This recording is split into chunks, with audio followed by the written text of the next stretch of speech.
Good afternoon, everyone. This is Mississippi Vibes with Bert. I'm so thrilled. I'm so excited for tonight's show. What can I say about the three men of God that I have with me tonight? We got Pastor Stone, we got Pastor Clark, we got Pastor Lee. And we finna have a good time. First of all, I want to apologize. We was talking, having fun. We here now. So we're in the building. We got everything set up. We ready to go. It's going to be a ride tonight. It's going to be very informative. It's going to be something it's going to rock your mind. It's going to understand I'm dealing with three unbreakable, unshakable men of God. And we finna get ready to put this thing together. Hope y'all are ready for it. It's finna be live. Let me unmute my guys. Let me unmute. Oh, everybody hear me? Got you, sir. Yeah, yes, we sir. got you. So if you don't mind, we'll start off with Pastor Clark, then we'll go with Pastor Stone, then we'll go with Pastor Lee. If you would introduce yourself to everybody. We live on Facebook, and y'all got our watch party going on. Yes, sir. Hopefully I think I do. Yes, sir. Got your watch party. Let me check here. But if y'all don't mind, y'all introduce yourselves, and we'll get started. Good evening, everybody. This is Pastor Mariko Clark of the Blackjack Missionary Baptist Church in the great city of Starkville. And I have the pleasure of leading the church in the heart of the Blackjack community in Starkville. I have the privilege of being able to serve some of God's great people. And thank God that I have this privilege being here this afternoon with two brothers that I get out. Yes. Good evening, everybody. This is Pastor Joseph Stone, Second Baptist Church in Starkville. Glad to be here again with these two brothers. You know, we chop it up. Two of the realest that I know, two of the most anointed that I know. Certainly want to give a big shout out to Bert for this platform to bring us together at such a time as this. And so I'm grateful to be on and just looking forward to the conversation with my brothers on tonight and hoping everybody is tuning in because we want to do things in a positive way and let our community know it's time for Starkville to stand up. Amen. Amen. Amen. Good evening, everybody. My name is Pastor Abdul Lee, the pastor of St. Creek Chapel Missionary Baptist Church. I want to thank you all, first of all, for tuning in with us today. It's an amazing opportunity for us to get ready to share with this community about how we feel, about how we want to reach, about how we want to unify. It does my heart joy to be able to be connected to these awesome anointed preachers, man. And I thank God for my good friend, who we go back, I call him Blase. I'm excited to be with William today, man. He's an awesome guy that has transformed his life and headed in a positive direction. And we are willing to do whatever we can to make his podcast a major success. So as we get ready to journey on and represent the community of Starkville, I just want to tell you hello from St. Creek Chapel Missionary Baptist Church, Starkville, Mississippi. Well, I'm glad to be the proud pastor of. God bless you. Hey, man, once again, I want to thank y'all brothers. Rico, we jam tight. We jam tight. I just gained a new brother this week today. Pastor Stone is wonderful, man. And hey, I'm ready. I'm willing. I'm able. I'm getting this body back right, so I can be a soldier. I'm about 30 down now.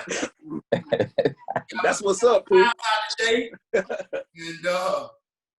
got my shot in my back yesterday, and I'm ready. But we got this some different energy, a different vibe that's going on today you know, we was talking behind the scene. Once again, y'all, I want to apologize that we started a little late, but we got to talking as brothers, as men, you know what I'm saying, so we can get everything together. And I got a few questions that I'm going to ask each of the pastors. Then we're going to get really into some real stuff that we really need to talk about that we've been shying away from for many, many years. So we're gonna take the mask off a lot of stuff today. So be patient with us. Like I told you, get your popcorn, get your water, whatever you need. Cause but let me jump right in. I'll start with you, Pastor Lee. Where were you when you knew? Yes, sir. Where were you when you knew preaching was that's your lane, that was your calling? Well, I must say that I've always known as a young boy that it was something special about what was going on in my life. After so long of a journey as a young man, I knew that I was running from something. What it was, I did not quite know, but it was one of the strangest things that I noticed that God had really called me into the ministry. I was in the club. It's an ironic situation. I was in the club, and a lot of people know me from running this club here in Starkville about 7 or 8 years ago called Club Rock. I was sitting in the kitchen, man. The music was playing. It was really loud, but I could not hear the music at all. And God just started talking to me. And I asked the Lord, I say, Lord, if you really calling me to give this up and to move on further in you, then I need a sign. And believe it or not, they instantly started shooting. And when I went outside and I looked in the air and I said, Lord, I hear you. And immediately when I responded, the shooting stopped. And it was crazy to me because no one was running. Everybody was still going on as if I was the only one that heard it. And I was like, oh my God. I say, so when I saw that, he gave me the sign that I needed. That means I was at my last wick, because God had allowed me to understand that if I was not going to do his will, then there was no need for me to even be here. Wow. Wow. That's powerful, brother. Yes, sir.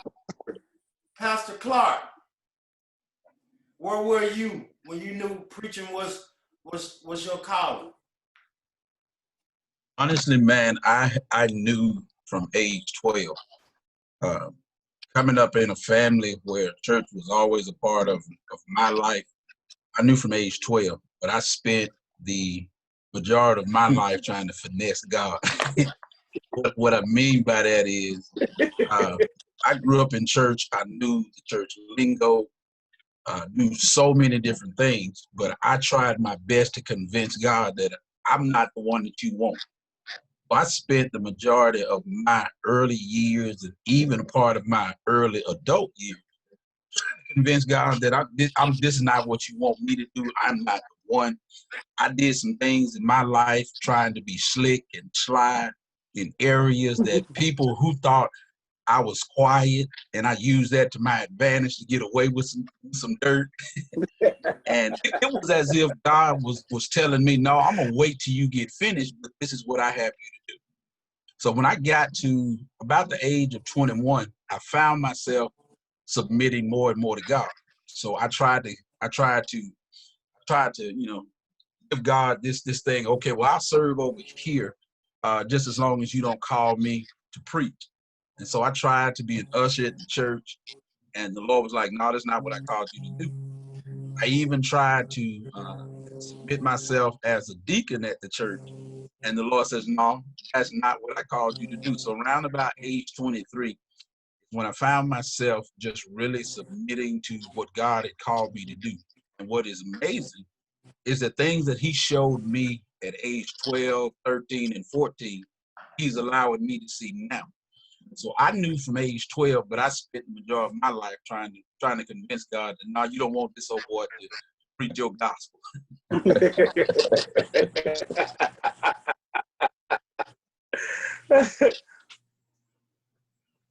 Pastor Stone.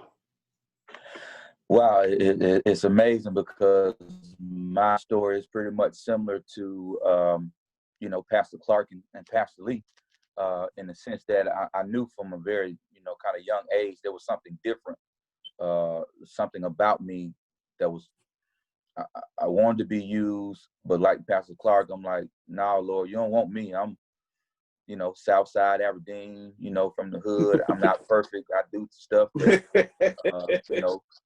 preachers don't do. But like Pastor Clark, I was 23. I was part of a rap group. We was at rehearsal one night, getting ready to do some small touring, and the pressure became so overwhelming that I had to submit to that call. And so I came out. I told other members of the group, "I'm sorry, y'all. I can't do this anymore. I've been called to preach." And the amazing thing is, it didn't surprise anybody.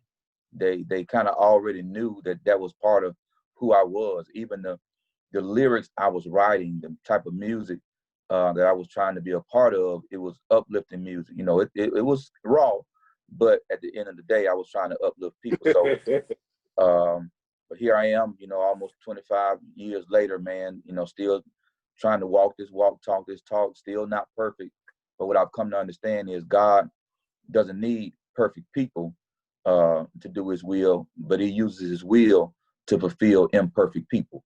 And so that's it, man. Yeah. Hey, Pastor Stone, I can't let you get away, right? What was your rap name? I heard it rumbling in your spirit. Come on now, you gotta let us know what was your rap name now? Hey, I was a part of a group called the Dirty South Clique, and I was Stoney. Hey, who's the villain? Hey, who's the villain? Is it me? Is it you? Is it those mothers that slew 600 million laying in the bottom of the sea? Now they want to pass judgment on you and me. Who's the villain? Is it that in the white collar? Hey, don't make me stop now. Don't make me stop now. Hey, hard. I'm trying to sit back and see how much percentage I can get from being a promoter. Hey, man, y'all here, but we're still gonna stay with you, Pastor Stone. We still gonna stay with you. As a pastor, what's your calling? I guess in two words is to feed and lead the people of God. We are considered shepherds, and shepherds deal with sheep, and the main jobs of the shepherd are to keep them fed and to lead them to places where they're safe, they're protected, and to expand on that is to educate and empower people to walk in their purpose, man. That's I got to educate. One thing about me is I like inspiration, but inspiration with no instruction leads to an ignorant, inspired person. And so my job as a pastor, I want to excite you, I want to inspire you, but I want to give you something that you can walk away with to be empowered to be that person that God has called you to be. So that's what I believe my job is, Bert. Thank you, sir. Pastor Lee, as a pastor, what's your calling? Yes, sir. Well, I knew who above all that I had a genuine love for the people. That's what made my altering, alteration of my life, man, when it came to me accepting God showing me that I would be a pastor one day.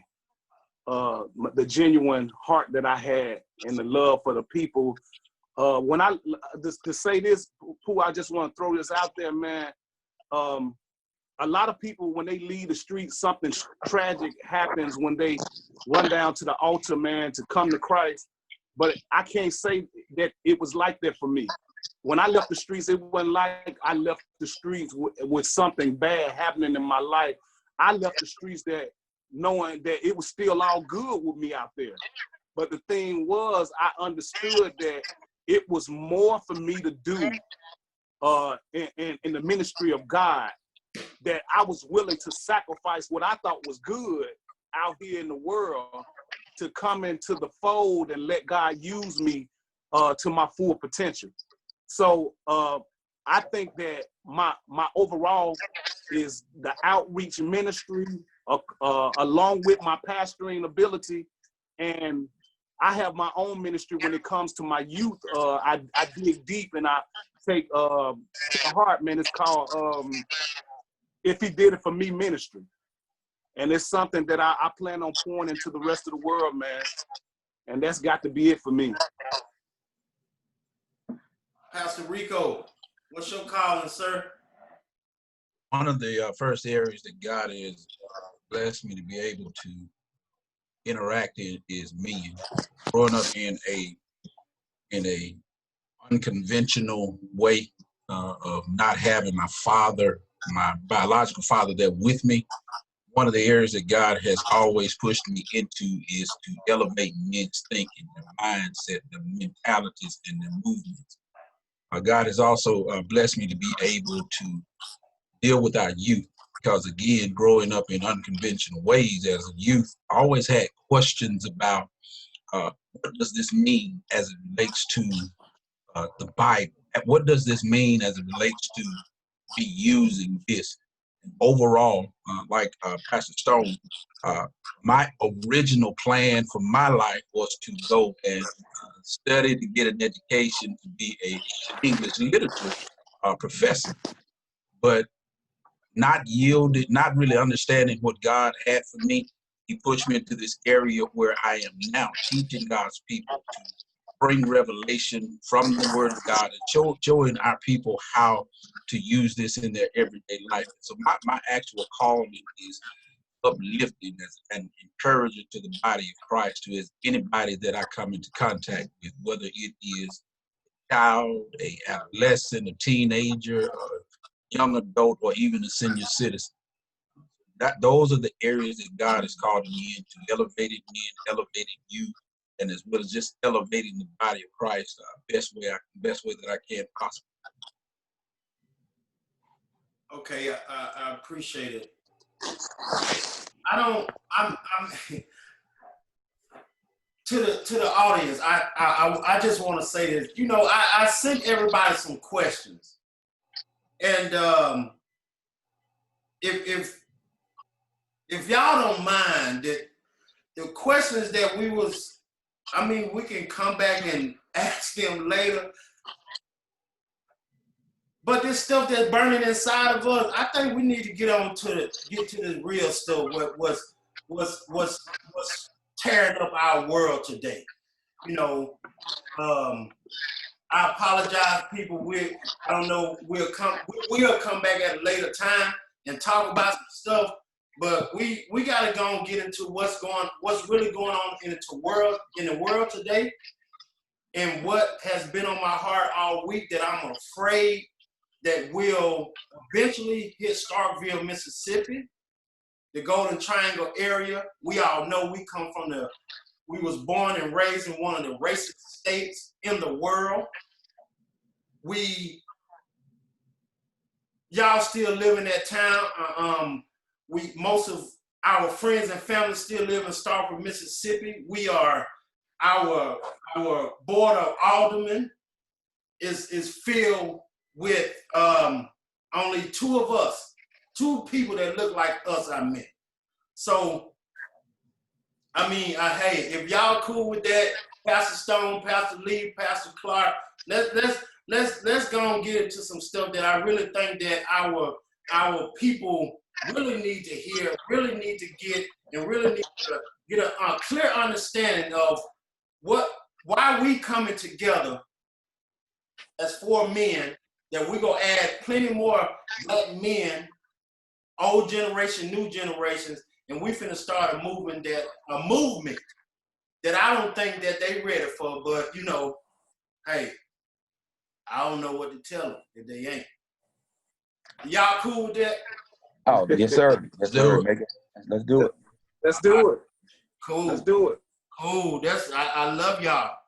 Okay.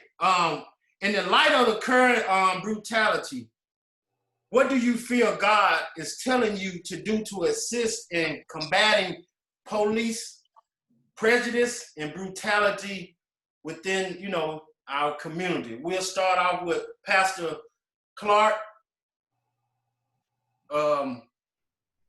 What do you feel God is telling you to do to assist in, what we're dealing with the racism that's plagued mostly all the police stations around the nation? One of the first things we have to be real about is the understanding that what's happening in cities like Minneapolis, Atlanta, Dallas, those things could easily happen here. And one of the real aspects of what we have to do with the people that we are for and the people that we're dealing with is remind them that there is nothing wrong with going against injustice. There is nothing wrong with speaking against the wrongs that we see. But for me personally, part of what I have to do is share with people that I know that can immediately and instantly be in the line of fire with officers on a continuous basis, share with them means and ways of how to be able to deal with those officers that they will encounter, as well as enlighten our people from a biblical perspective to understand that when we talk about social justice, it is littered all over the Bible. It has been there all the time, and for many of us, especially in our area, we don't oftentimes deal with social justice, but it's always in our face when we see some sort of officer brutality. And let's be honest, we've seen glimpses of it even happen in our area.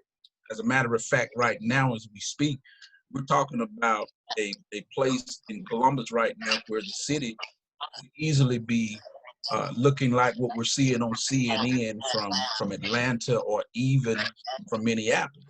And so I feel that we have to be a voice of saying there is a way that we can stand against the injustices, but let's do it in a way and in a manner that will actually grab the attention of those who we need to grab their attention of. Okay, we're gonna go. I had to mute my boy for a second. Echo. Pastor Lee. Yes, sir. In the light of the current brutality, what do you feel God is telling you to do to assist in combating police prejudice and brutality in the communities? I'm gonna be honest with you, Pooh. This is one of the most difficult questions in the whole entire list. Being a pastor and a father and a husband, a man of God, and above all, a man that stands on 10 toes.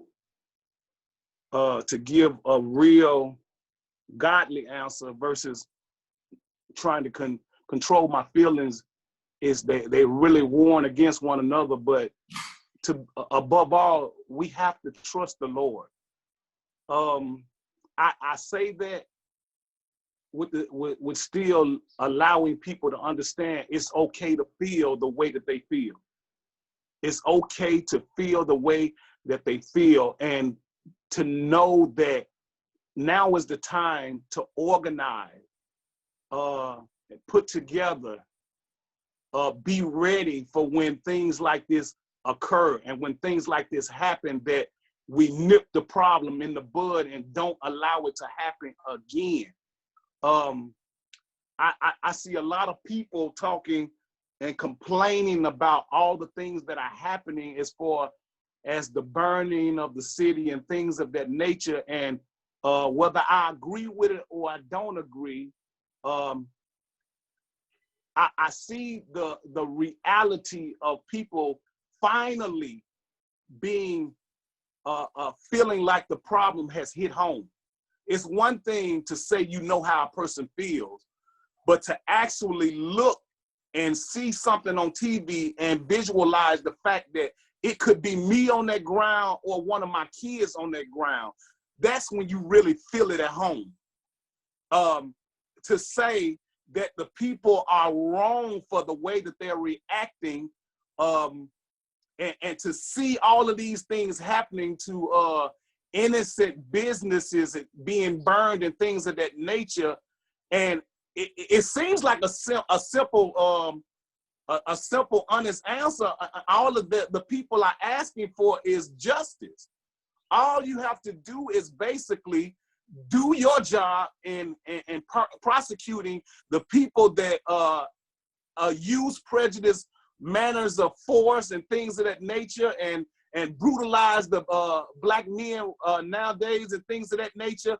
And all we're asking for is for people in the judicial system to respond in the way that we feel like we are getting justice. And if that would happen, things would start to cease. So what I do want to say to my community, to my people, is not the fact of us reacting in violence, but to be organized in unity, to be a community of in the Black society that has pulled themselves together and be ready for something like this, just in case it hit home. Like, we have to be prepared. We can't keep sweeping things under the rug, and once we get on down the line and everything cool off, we go back to normal. There is no normal anymore. We need to nip it in the bud right now. We need to understand that we're not going back to normal. This is the new normal. We need to be prepared, and we need to make sure that we're unified, and we need to make sure that we support each other. We need to stop giving our resources to everybody else and stop being so jealous of one another that we can't keep our resources where they need to be. So I just want to share that with the community. That's what God has put on my heart. It's time for us as Black America to stand up for our own. It's time for us to turn a blind and deaf eye to looking at your own brothers or sisters and hating our own kind, and stick up for our own people, man. It's time for us to do that. So, I mean, with that being said, I just want to let the community know that it's time for us to stick together like before. And the time is right now, man. It's right now. Pastor Stone, in the light of the current brutality, what do you feel God's telling you to do to assist in combating police prejudice and brutality in the community? Let me unmute you, sir. I apologize.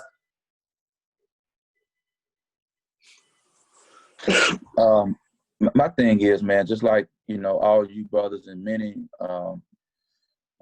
African Americans throughout this country, but not only African Americans, man, there's some white Americans and people who are hurting over this because they're seeing firsthand, the brutality, and some of them are stepping forward. Like if you take the incident down in Petal where the mayor made that foolish and racial tweet. It wasn't only Black people protesting there. There were some white people. So we got some white people in Starkville as well. So my thing is this, through prayer and just kind of taking a step back, I believe we got to be proactive and not be reactive. And so I believe my job as a community leader and pastor was, first of all, to pray and ask God, give me direction. What do I need to do in this particular time? And so I believe I got to lead people to pray, lead people to plan, lead people to prepare, and then proceed. And with that being said, I had a meeting this morning at the church. I met with our chief of police. I met with Representative Chet Taylor, Yolanda Haddix, NAACP president, Leslie Fry, who's a counselor in the area. She's one of my white sister. And so what we talked about was, here are the two things I think that we need to address. The first thing we have to acknowledge. We have to acknowledge that there's systemic racism. These problems did not happen overnight. You're talking about 400 years of systematic racism. And so the Starkville community, white, black, I don't care what your color is, I don't care what your social status is, we must come together and first acknowledge that there is systemic racism. Second thing we have to acknowledge is that there is a disproportionate amount of black and brown people dying at the hands of police officers. Can't sweep it under the rug. We have to acknowledge that. And once we acknowledge that, we have to acknowledge that people are feeling some type of way. People are angry, people are hurt, people are disappointed. And so we can't ask people not to feel. But my thing is, after we acknowledge those things, the second thing we must have an action plan.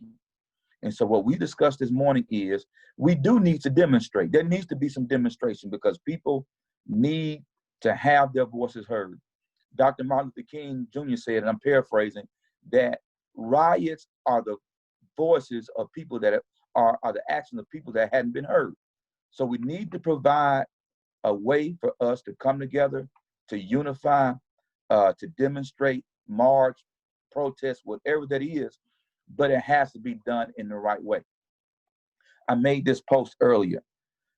Peaceful protest is so powerful that the enemy has to plant violence and seeds of dissension to distract us from the main purpose. The governor of Minnesota said that most of the violence and looting and rioting was from outside people, was from agitators. And so we have to be smart enough to understand that when we do demonstrate, hey, don't bring that foolishness to Starkville. If you're not from Starkville, don't come into Starkville with that foolishness, because we're not trying to burn up Starkville. We're not trying to burn no buildings. We're not trying to go through all the stuff we're seeing on TV. So we have to have an action plan that allows people to demonstrate, but demonstrate in a peaceful and orderly manner. Secondly, we then have to have some cultural training for all city employees, not just our police department, but every city employee needs to go through cultural sensitivity training.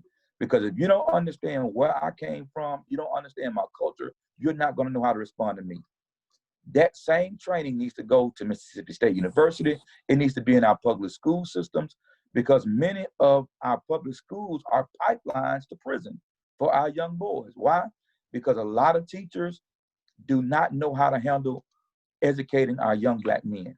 So we need an action plan that addresses cultural sensitivity. We need an action plan. We need a review board. We don't need to wait until something happens.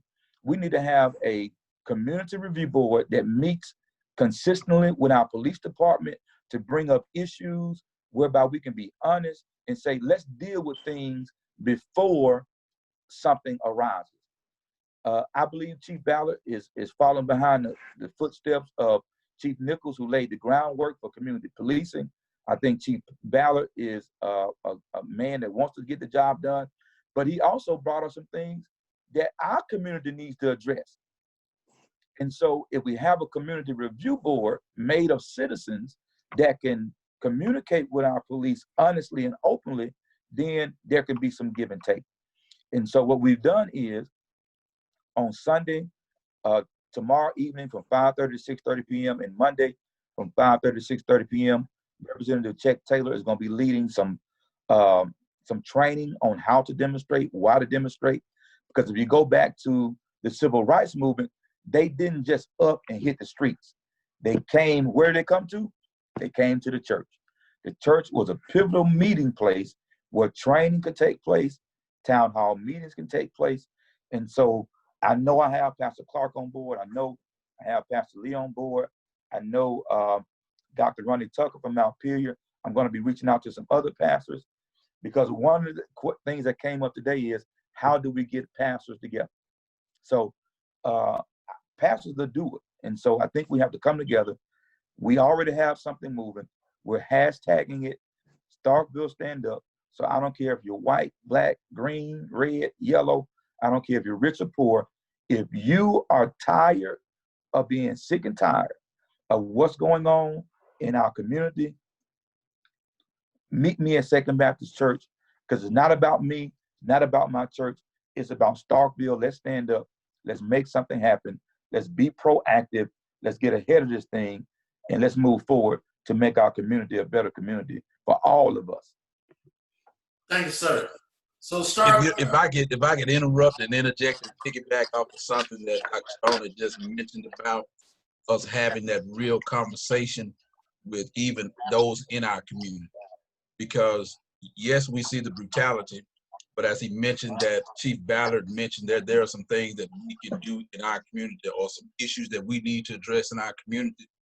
Let's be honest that oftentimes we can agitate a situation to where it could not have been as bad as it turned out to be. And I think that's where we begin to start talking to people that are in our community about how to deal with certain issues. Myself and Pastor Lee, just a few months ago, we held a summit with some young people, and we got some law enforcement people, we got some judges, we got some educators to come and share with those young people on their encountering law enforcement, some things that they would be able to do that would help them out in the situation. And hear me now, that every Black parent nightmare does not come true. And what I mean by that is that when their child leave home, especially their sons, that they return back home.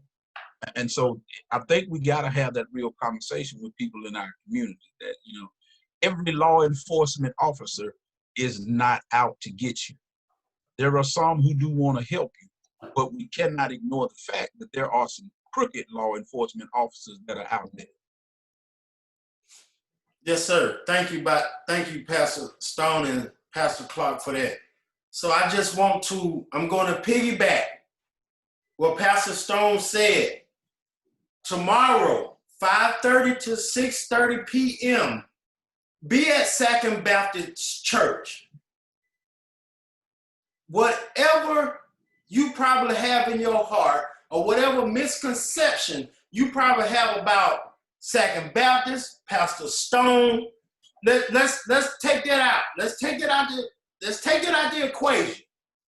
You need to be at that meeting. You need to be at that church tomorrow to get the information that's going to help our community. See, what we have to stop doing as Black people is, I'm not going to participate because the hearsay you done heard about Pastor Stone, the hearsay you done heard about Pastor Lee, the hearsay you done heard about Pastor Clark, or whoever might be the leading person over the actions that needs to be taken in our community. We have to stop doing that, Black people. We have to stop doing that, brothers. We have to stop doing that, sisters. We have to stop this virus that is also going on within our home, that we are teaching our kids. We're teaching our spouses to not contribute to a cause because it's at Second Baptist, Pastor Stone is over. We have to stop doing this to ourselves and our people in our community. We're trying to come together. We're trying to band together so we can walk on one accord and be ready for everything that's going on. Pastor Clark just said him and Pastor Lee had a program, an event that went on at his church. Everybody in the community should have been there. It's not just about Black Jack. It's not just about the Sand Creek. It's about the community of Starkville. Because I promise you, if they do something to one of your babies, you're going to want Pastor Stone to show up. You're going to want Pastor Lee to show up. You want Pastor Clark, Tucker, whomever the pastors are around there. So let's come together. Let's unite. Let's stop all the stuff that's been ripping our town of 35,000 people apart forever. It's time out for it. It's time out. We got to get on the same page that the other people, the white people, they on the same page. We got to get on that page so we can start doing what is necessary so we can survive any tragic event that might, that we might be faced with. But I'm gonna get back to the line of question. We'll start back out with Pastor Clark.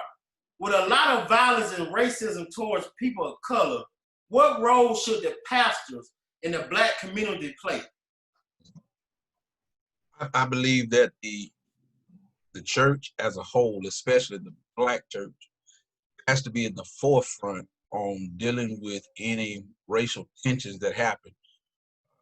Where we came from, as a matter of fact, of how what we're supposed to be seeing now, equality, it came by way of leaders in the Black church, mobilizing individuals, pulling them together to be able to fight against, as Pastor Stone says, the systemic racism that we even see today that's been there for years.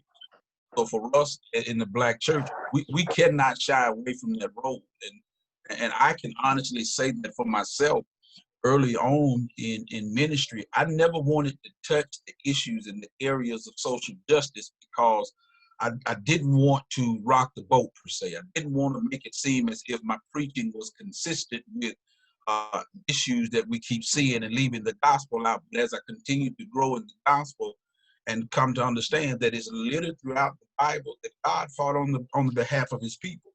So why not use the platform that I have as it relates to reaching a community that's in turmoil because there is an individual that doesn't like you because of the color of your skin? Why not use that platform to begin to inform and educate our people that, listen, you are not what they call you, you are not what they label you, but you are just as good and you have the ability and you have every opportunity to excel in every part of your life. And here is what we do. We now begin to start educating our people that it's not just in us having a protest. Protests are good, but here is where we got to continue to educate our people is what we fail to do most times is, hear me now, that is get to the polls and vote. And that's part of our platform that we have to encourage our people. Let your voice be heard. And we live in a time now, we've got social media that allows us to plaster all sorts of information out there.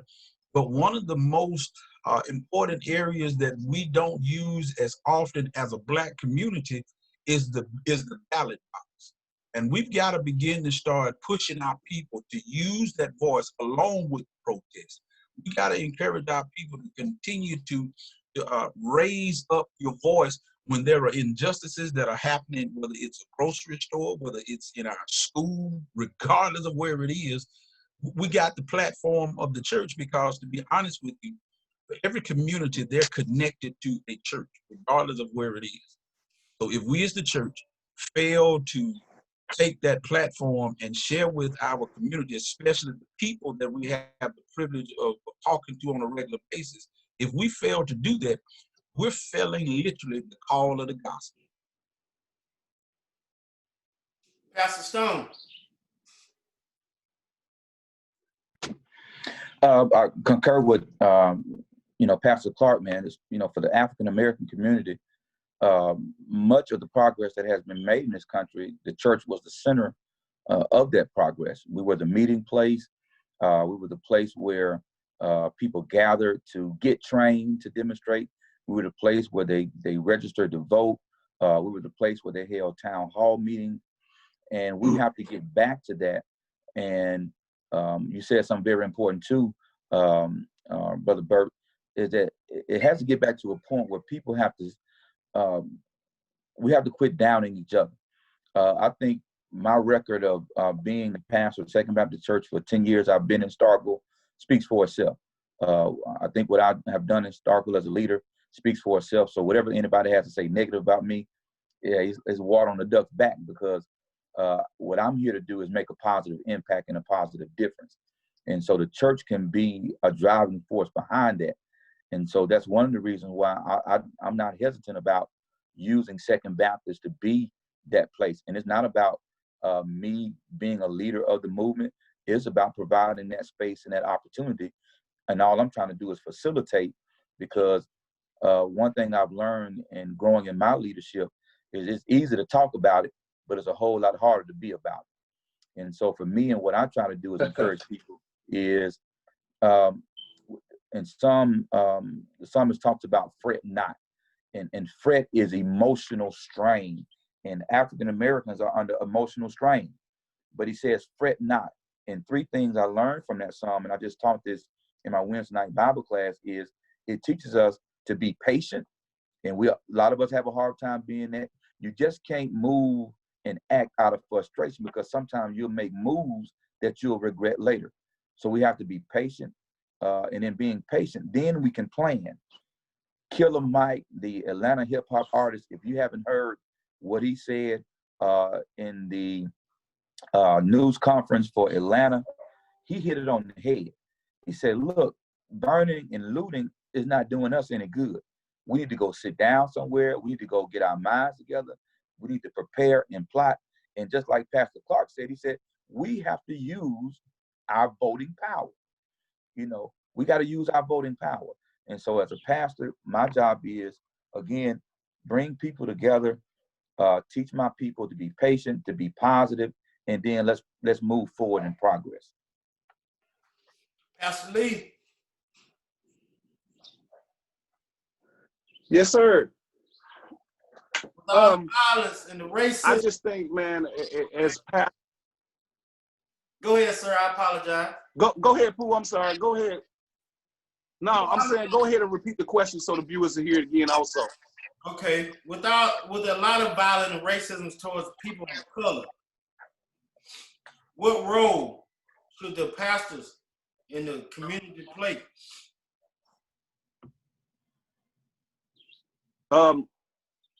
I'm so glad, Pooh, that God chose men to lead his people, because I've understood that through my living, no matter how upset we get, no matter how much we get in our feelings, I've learned that brains is always better than brawn. You have to use your mind. You have to use one of the biggest gifts God gave us, and that's the power to be able to think and outsmart. I understand we want to react accordingly, and sometimes when you get caught up in your feelings, you will make a wrong decision. But as pastors, that's what I'm glad, because we're constantly hearing from the Lord. And even when we get angry and get in our feelings, we have the opportunity to constantly listen to him and let him soothe our hearts, so that we can go to the people and tell them what the Lord is telling us to tell them. And that gives us the opportunity to share with the people and let them know how vital it is that, like Pastor Stone and Pastor Clark said, that we vote. How vital it is that we bring the children back to the church. That was a great falling away from the church, which that should not have been. In communities, we need to run closer to the church and not farther away from the church, because the Lord is speaking through the men of God. And with that being said, the pastors have the opportunity to share with the community about the next direction that the Lord is sharing with the man of God. He never gave the word to the people. He always gave the word to the man of God. The man of God gave the word to the people. And that, with that being said, the people in the church understand that when we are talking and we are preaching and we are sharing with the people how we can go about bettering ourselves, and there is no one there to listen, we can't help anybody.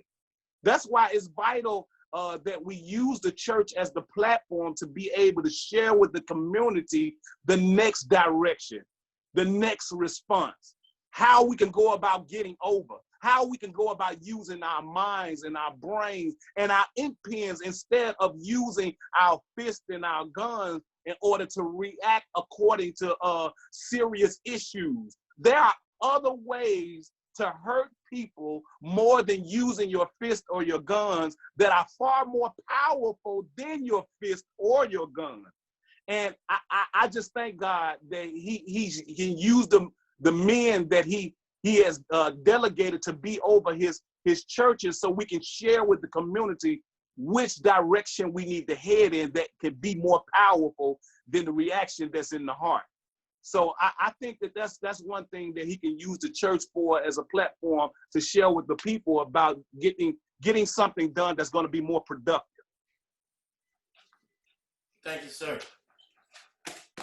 This Mississippi Vibes. Yes, sir. This Mississippi Vibes with Bert, and I have the great pleasure. I've been talking for a few minutes with Pastor Lee, Pastor Stone, Pastor Clark, and we're talking about the things that are hurting our Black community worldwide, and especially what we're going to do in Starkville, Mississippi, to change the narrative, to shake up the community, to get everybody back on the right pace so we can thrive and accordingly to what needs to be done in a godly way and in a controlled way. So I'm gonna get back to the questions, and I'll stay there with you, Pastor Lee. You know, as pastors are shepherds over a particular church. However, what will you do? What, you know, with the pound that we got and the other pastors that you're connected to do with? What would y'all do as one group to bring the community together? Well, first of all, you hit it on the head when you talked about with the last question, the opportunity that we have as far as what God is sharing with us. If the community see the pastors are unified in major movements, then they will fall in line. If the pastors would share with one another how which direction we need to go in, and we can be more unified as pastors ourselves, we can emphasize to our churches the importance of being together, knowing the type of influence that you have in your church, and pushing issues when they are highly necessary to be able to get certain things across, certain movements across, certain directions across. We have the opportunity to do that, and the more pastors that come together, the more the church will fellowship and be together. So I think we just need to take our opportunity to unify more than anything the pastors together, so we can outreach. It's deeper than just the church. I'm prone to understanding that if you won't come to where you can hear the gospel, I'll come to where I can preach it. So if you don't want to come to the church, then I hit the street. So if all the pastors would come with the type of attitude of knowing that the church is not the building but the person, and we all stick together on one accord, man, it ain't no telling how powerful the ministry can flow through the Starkville. Pastor Stone? I'll be honest with you, Bert. If you go back and look at the civil rights movement when Dr. Martin Luther King Jr. got started, he didn't have the full support of a lot of the pastors. So what I believe is it's going to take a few of us who are willing to work together to get the ball rolling, and then there'll be a snowball effect. Anybody that's listening, I invite you, number one, and I invite you to invite your pastor to come to Second Baptist Church. They can't make it tomorrow evening, come Monday evening, because we have a platform. We have started the ball rolling. And again, it's not about me. It's not about, I don't have to be in the forefront. I've done what the Lord has asked me to do, and that's to reach out. That's to get talk started. And so we have the hashtag, Stand Up Starkville, white pastors, Chinese pastors, black pastors, whoever it is. Come, let's put our egos aside. Let's put our pride on the back burner. Our community needs us. And again, I'm sending out the invitation. Join me as we work with our entire community. And I cannot stress enough, there are some white brothers and sisters out there who are just as sick of this stuff as we are. And I invite them. But I also want to let them know this, that, hey, it's time that if you're really our friends, if you're really our associates, don't speak to us about it behind the scenes, but stand with us, and let's have a united front in standing up for Starkville and to stand against systemic racism and this police brutality that's disproportionately killing Black and brown people. Pastor Clark.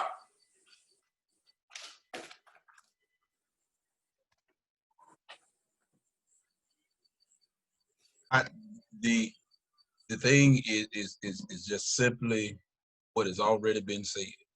And as Dr. Stone was just mentioning, if we go back to civil rights movement, Dr. King had opposition, not so much only with those who were showing racism.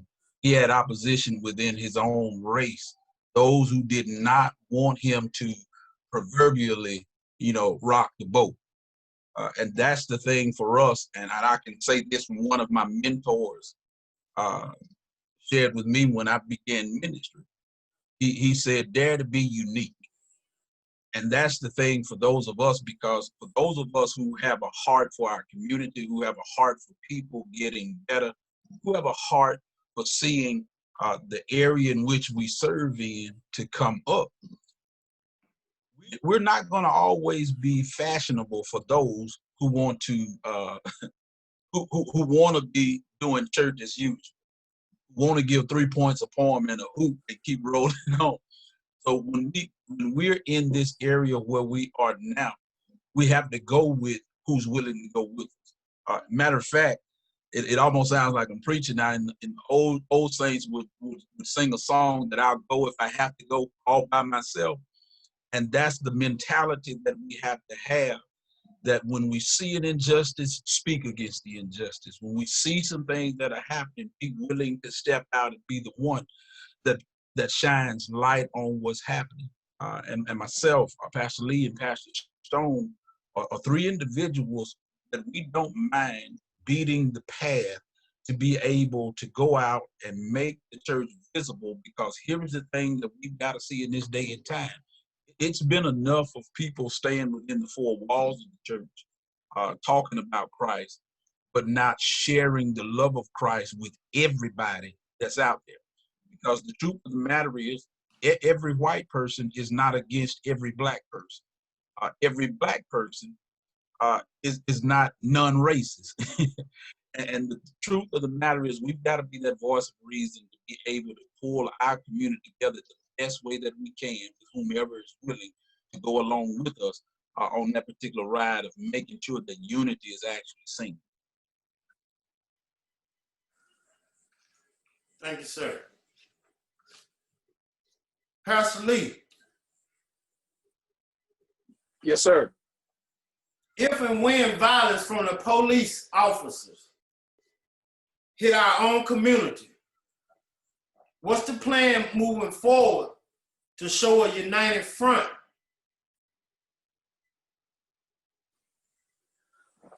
Well, basically, I'm gonna head back to what Pastor Stone has been discussing with us since we started about the meeting at 5:30 tomorrow at Second Baptist, and I want to encourage everybody to come out. That is where we get the training of the first stage of when these things happen. He said instead of he don't want to be reactive, he want to be proactive. He want to address situations before they actually occur. So getting ahead of the game prepares us better than anything else. That way we'll be ready just in case some of these things ever hit our area. And to be ready ahead of it actually gives a person a pause mechanism to say, it makes them stumble on what they may have wanted to do, because they know that it's somebody prepared for the foolishness that they may be trying to bring to the table. So I basically just want to point back to the training, because to be honest with you, I'm not well-rounded when it comes to things of that nature. That's why I understand what my flaws are. I have, being a pastor that came up in the streets, have always been reactive instead of proactive. But I thank God for people like Pastor Stone and Pastor Clark that are in my corner to help mold me and guide me when I get a little bit in my feelings, so to say. And to have this setup that Pastor Stone is having tomorrow is a blessing, not just for him, his church, but for our entire community to come out and learn how to be prepared when these things do hit our society. When they do hit our community, we will be ahead of the game when it's time to actually perform in the way that we're going to be more effective instead of doing something that's going to harm us versus help us. So I encourage us to come out tomorrow and let us learn together how to make this thing more effective than anything else. Tomorrow at 5:30 at Second Baptist Church with Pastor Stone. Y'all second that, Pastor Stone and Pastor Clark? Sir. Yes, sir, most definitely. I like y'all real, man. I like that. Hey, Emotion is care. And let me say this, please keep in mind that we're still dealing with this COVID-19. So if you are coming, please wear a mask. Please be prepared to social distance.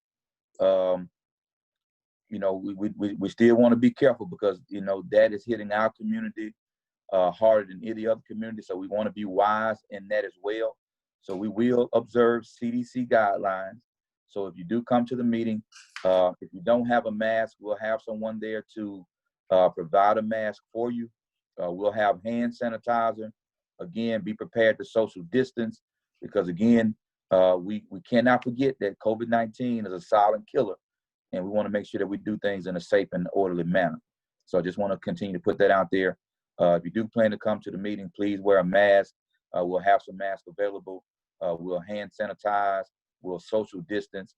And if, you know, we have a crowd where we can't get everybody in, remember we have another session that Monday afternoon from 5:30 to 6:30.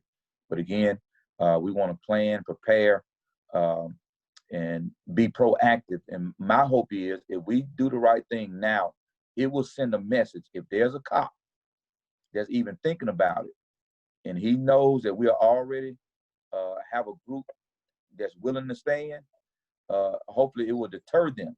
But if not, again, I think in this demonstration, one of the things we want to do is come out of the demonstration with some suggestions for our chief of police, which he's more than open to do. But also we want to listen to him because he needs us as a community to do some things. So it's a give and take on both sides. And so I really believe we're on the right track, Bert, with this podcast, man. You're giving us a platform. We got two pastors that I know have a heart for people. And we say this all the time. I see Pastor Clark working out. You know, he puts me to shame, but that's all right. But we have our conversations. And then again, let me say this. Just because you don't see pastors coming together don't mean we won't work together. Those two brothers have a flock. And I would never tell another pastor what to do for his church because it's like me coming in another man's home and telling him how to run his house. And so just because you don't see us together doesn't mean we won't work together. But they're like me. You know, we're on our grind. We're not lazy pastors. You know, we work.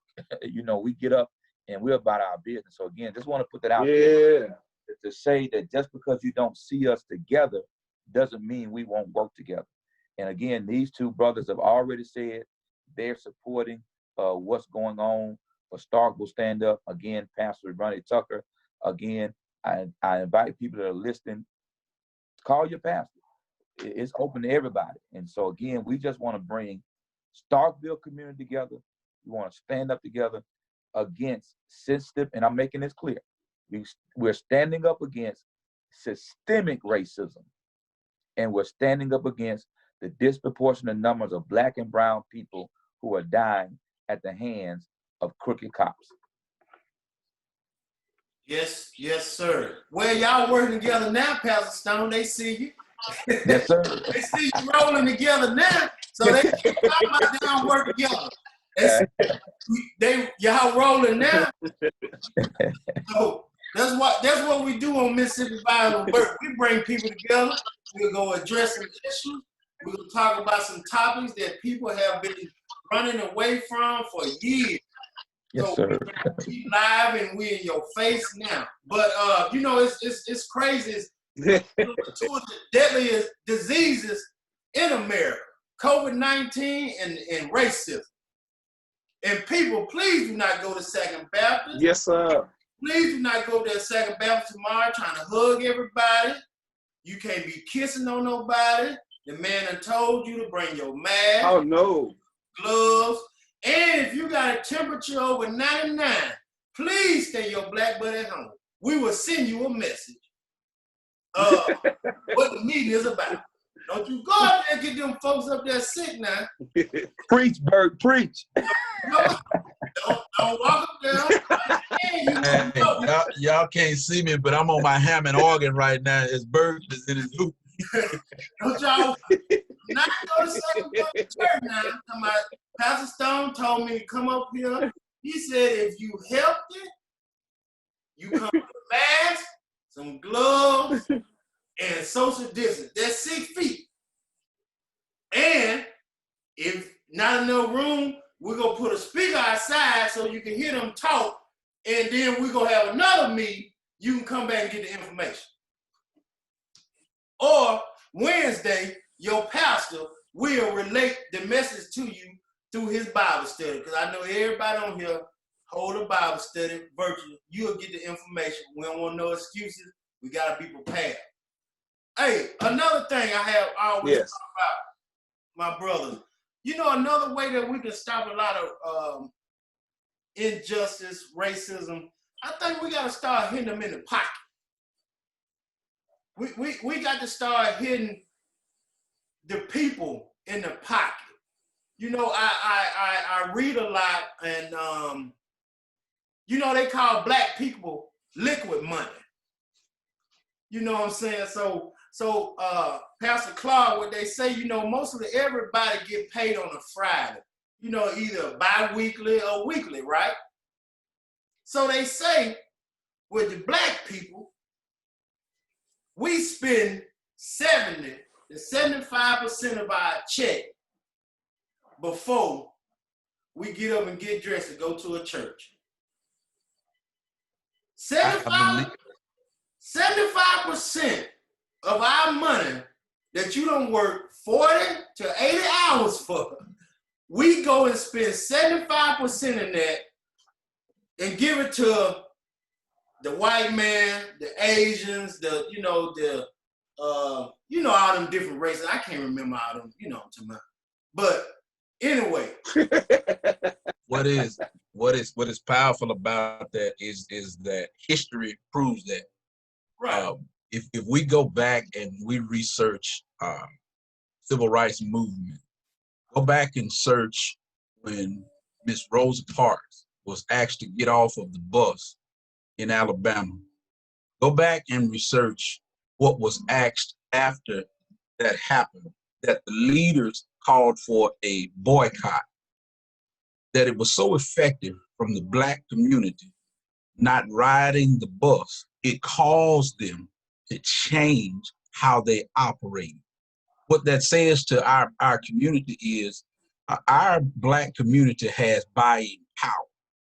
And when we understand the kind of buying power that we have, and we put our resources in areas that are going to benefit us directly, then what we begin to start doing is sending a notice to those who put certain businesses in our community to gain our dollar. Because here is the last time that I checked. The last time I checked a dollar bill, it's still green. It never changed its color to white or black. But from my time of dealing with money, it's still been green. And that's the information of our people in our community that we must understand, the kind of buying power that we have. And those are some things that are being put out there now. When you hear these things like a blackout, what they're asking about African Americans taking their money, supporting Black-owned businesses. And let me say this, because as we consider that, we got to understand, we got to give a good product for people to be able to support. I don't hear nobody talking back to me. we can't have shady work expecting to get top dollar. And so when we put that information in our people's ear as it relates to our dollar has value. And when we understand that and we put it in places that will cause our communities to begin to grow, we begin to see things change. Here is what has to happen, especially in the African American community. We have to begin to start teaching our children how to use their dollars. We got to start, hear me now, we've got to start reteaching some of our adults how to use their dollar. And that's the knock on us now. What has been said about our community now is that if you want to hide anything from us, put it in a book. Yeah, you right about that, Doc. About I ain't gonna have Pastor Stone laughing no more. Hey, Pastor Clark, right? This is what we saying, man. If we start this movement to bring, they say black people spend, I think it's only 12 to 13% of us on the earth, right? That's what they say. I think the numbers suggest that the African American community is about 16% of the population in the United States. If I'm not mistaken, I may have that number off. Say that number again. That one of the numbers suggests that the African American community is 16% of the population in the United States. 16% out of 100%, making it the total percentage, right? Yes, sir. And we spend $1 trillion a year. As black people, we spend $1 trillion a year, and that money, I think they say, is like a one drop in the bucket that trickles back down to the black establishment. So if we was to come together, and on a Friday night, when you done got out work, you done got your cut, I don't know if Pastor Lee still cut you up no more or whatever, because you probably didn't want to pay his $25 charge, which that's your business. You probably want to go and get your hair cut out. That's 30 now. Oh, Lord Jesus. 30. That's good, though, because you one of the best. But anyway, what I'm saying is we can find some black restaurants that you can take your family to on a Friday night to sit down. You probably have to, go pick it up and have dinner at home. That's what you're doing anyway during the pandemic. I hope you're still not running out there, because you don't let these white people trick you talking about the coronavirus have subsided or anything. They get you back out there because they tired of paying you the unemployment money. Now, I'm about to tell you the truth. Some of y'all making $800,000-$900,000 a week with that extra $600 boost up. You ain't never seen that amount of money in a week in your life. So don't be fooled to think that the COVID-19 is gone. It gonna slap your black butt in the face, and then you gonna be calling Pastor Lee or Stone or Clark to come and pray for my baby. Now we go to a black establishment, get you a meal. Make sure they're serving you correctly, as Pastor Clark say. Take your meal back home. Let's take the money and make Applebee's. Let's make Chili's, whatever, who all these companies come to the black community and help us build up the West Side Park, or help us, sponsor some type of event that would do anything that would help us get our people back together. So another thing we spoke on earlier, we gotta address these laws that's been going on. These laws that's set in place, I think they probably started back, Pastor Lee, probably about in the 1800s, and they still having us abide by them in 2020. And we can't forget now, we can't let Bill Clinton off the hook. Because, in 1993, he wrote that 3-strike bill, and he was a big pusher behind how a lot of our black men ended up in prison behind a $20 crack rock. when they classified a key of cocaine as the same threatening,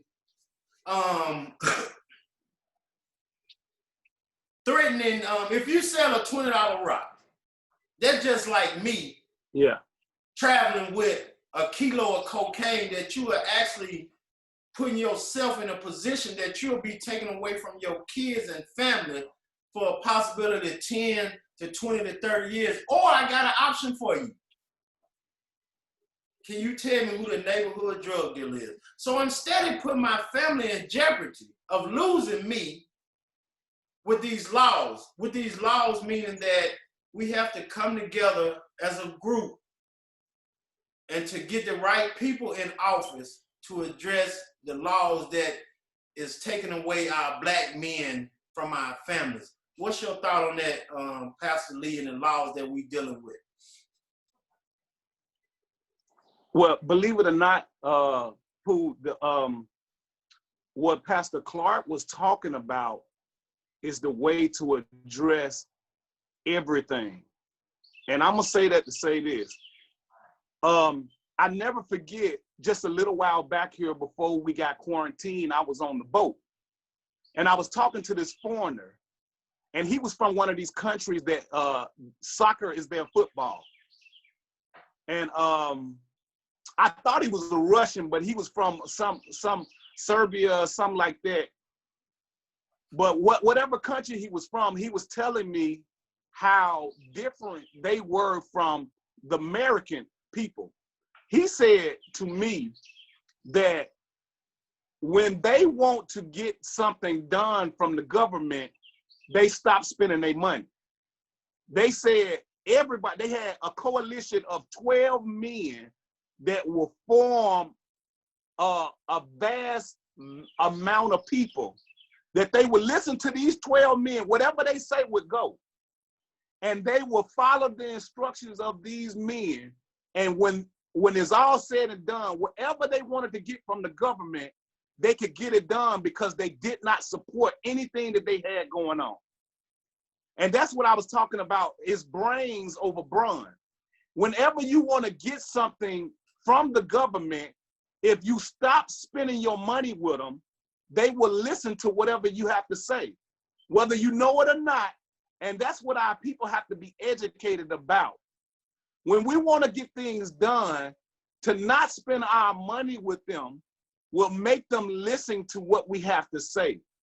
I know there are several people that own Applebee's that have crooked cops as friends. They all know who their crooked cop friends are. I mean, let's not be crazy. And they would literally have a conversation with them then, behind closed doors, saying, look, whatever you're thinking about doing, don't do it, because it's hindering the growth of my restaurant now.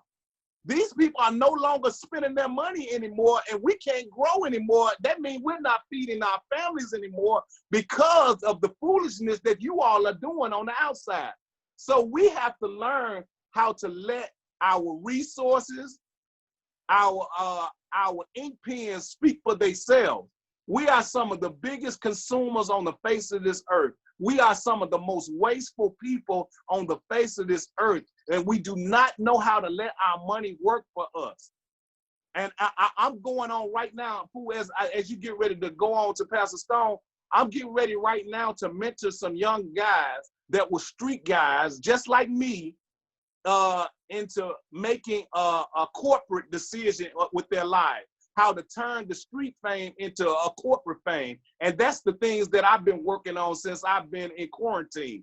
And I want to make sure that I represent JMA, because these are some guys that came from out the street and turned their street business into more of a corporate business. So I just want to educate our people on understanding that if we learn how to keep our money, spend our money with our own people, they'll come to their senses. They'll come to their senses. Pastor Stone? We can get things done. Well, the big part is, again, education. You know, if you don't know better, you can't do better.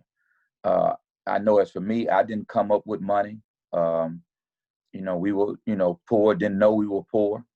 And I know as I began to progress in my career, began to make more money, I'll be honest with you, I spent more money. I didn't know how to handle the money that I made.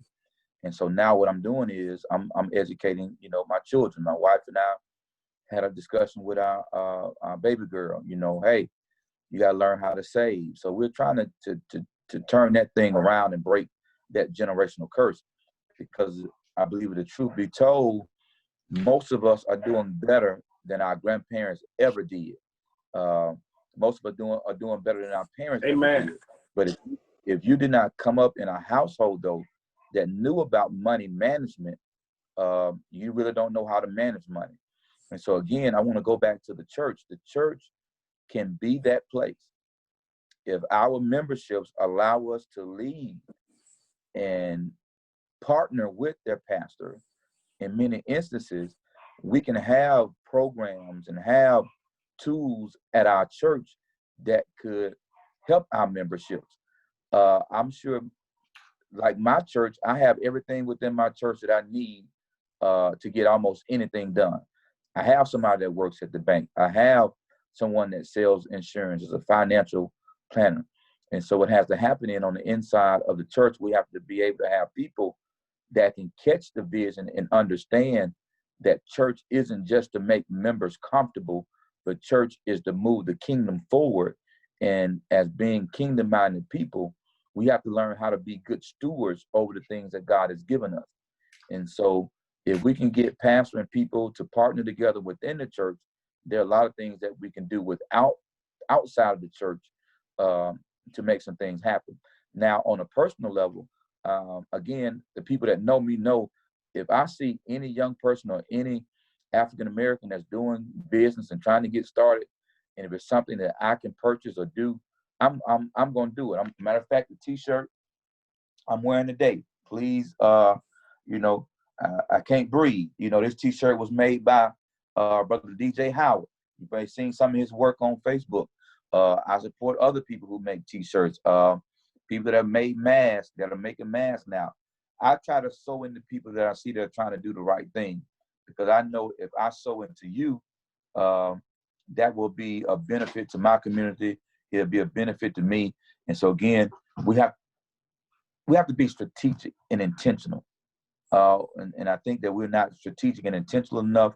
And so when we become strategic and intentional about keeping our dollars within the community, about using our dollars as power. Again, if anybody has not heard Killer Mike, the Atlanta rapper, at the Atlanta Mayor's Conference, please, I've shared it to my place. Go listen to Killer Mike. He hits a lot of things right on the head for our community to come up. Pastor Clark. That is the thing. It's that concept of teaching. I say this all the time, that every moment is a teachable moment. And especially when we talk about the ability of being able to cause our community to come up from where they are as it relates to finances and financial management. The church is literally there to look after the whole man, not just your spiritual understanding, but natural understanding as well. And that means even oftentimes educating the body into some areas of carnal. A matter of fact, when we read the Bible and it deals with this, and I'm not using this to advocate for paying the preacher, but it talks about dealing with the preacher, that if you reap from your carnal, why not allow, if he's sowing into you spiritually, why not allow him to be able to reap from your carnal?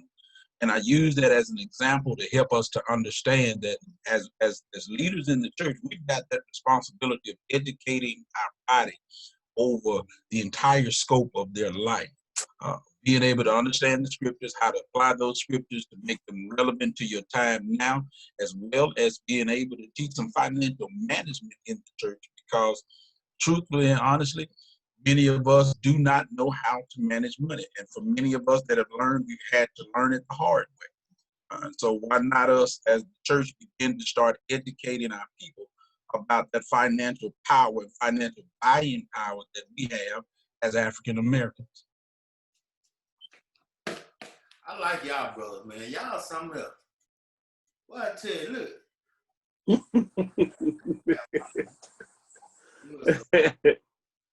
Hey, check this out. Yeah, I feel everything y'all saying because I was like 26, man. First time in my life I was broke. Then I probably about 30 something when I learned anything about some credit and this and that and all that stuff, you know. I just thought we just pay cash for everything, dude, you know. Don't, you know. My dad. Me too. My dad ain't said that and talked to me about that. I said, man. My dad told me about he taught me, no, I ain't talking about, I apologize. Don't y'all go out there telling that lie to my Bert said, the original Bert, and let me retract what I said for y'all. Y'all something else. Hey, you don't want them to have you hung up like Twitter's got President Trump hung up right now. Yeah. Boy, I tell you. My father taught me a lot of stuff about God, tithing, you know what I'm saying, how to treat people, you know, walk with dignity, be strong in your community. But what I'm saying when they're talking about, we never had conversations about savings. We never had conversations about no credit score and no stuff like that. You know, that's just being real. So what you saying, Pastor Clark, Lee, and Stone, man, is right on time. But y'all know when you know, when I talk about certain stuff, I come with suggestions.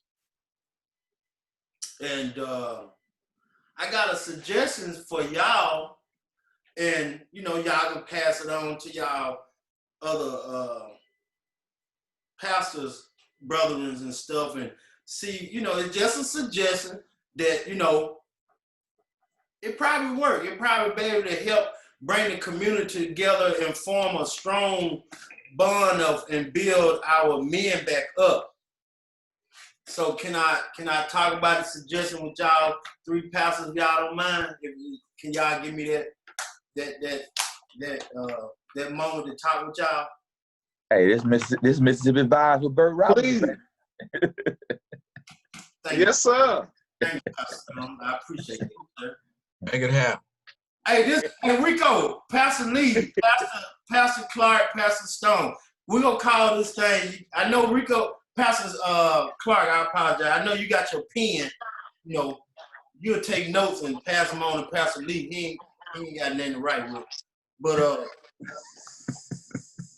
oh, I knew you had it. That's why I want to see it.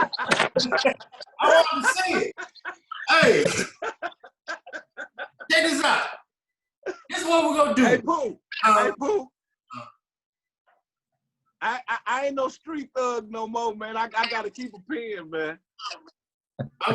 Hey, you know what? They say when you find a good woman, you find a good thing. I know she got you prepared, buddy.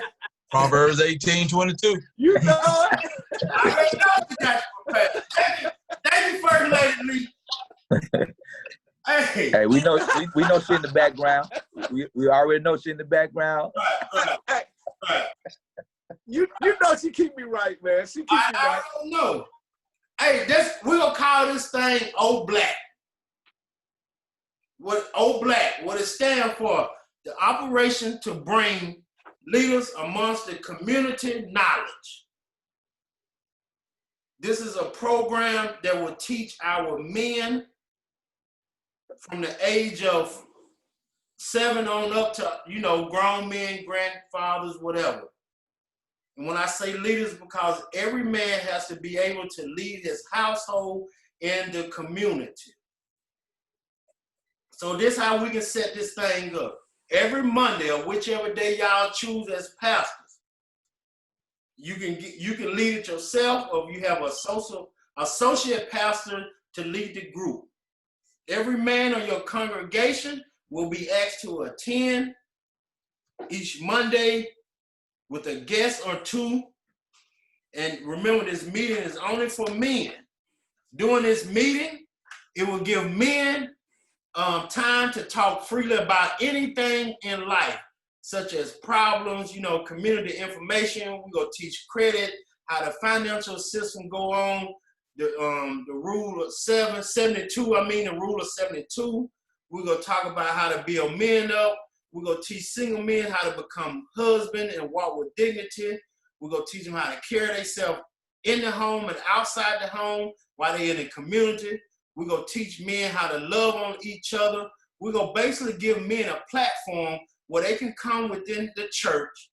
They won't be judged about anything that's discussed, and anything that's discussed cannot leave out the four walls of y'all church. We're going to teach men how to raise their kids, because a lot of us men come from single parent homes. How we're going to teach them how to, become better fathers. I was part of a program like this. At the beginning of the program, we was able to talk open and freely about anything that's going on in our life to get a insight from different men and to be encouraged. Because a lot of men, we deal with stress, we deal with abuse, we deal with a lot of stuff that we deal with, and we have no outlet because we think that it's unmanly for me to come to Pastor Stone and talk about, Pastor Stone, I don't know how to manage my money, or I don't know nothing about credit. So we go years and years of having this revolving cycle of uneducated men. So let me get back to what I was. So after we have a fellowship, as pastors, y'all pick somebody out each week to come with a topic or a word to discuss for the night. This meeting should last, an hour, no more than 2 hours.